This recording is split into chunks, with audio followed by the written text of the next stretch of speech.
You know, we spoke about half-time just exiting in a controlled way, back our defence, get out of our 22, especially being in the position we're in. We were playing well.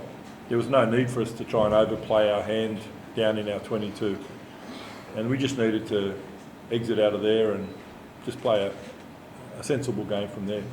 I've always asked our players to express themselves, and I think we're just finding a way between expressing ourselves and getting used to the attritional type of game that Super Rugby is, and that sometimes requires us to maybe understand where we are on the field, the stage of the game, and get used to playing a little bit more of a controlled game. That's just learning. You know, we've had our 10th game, I think, and we're learning.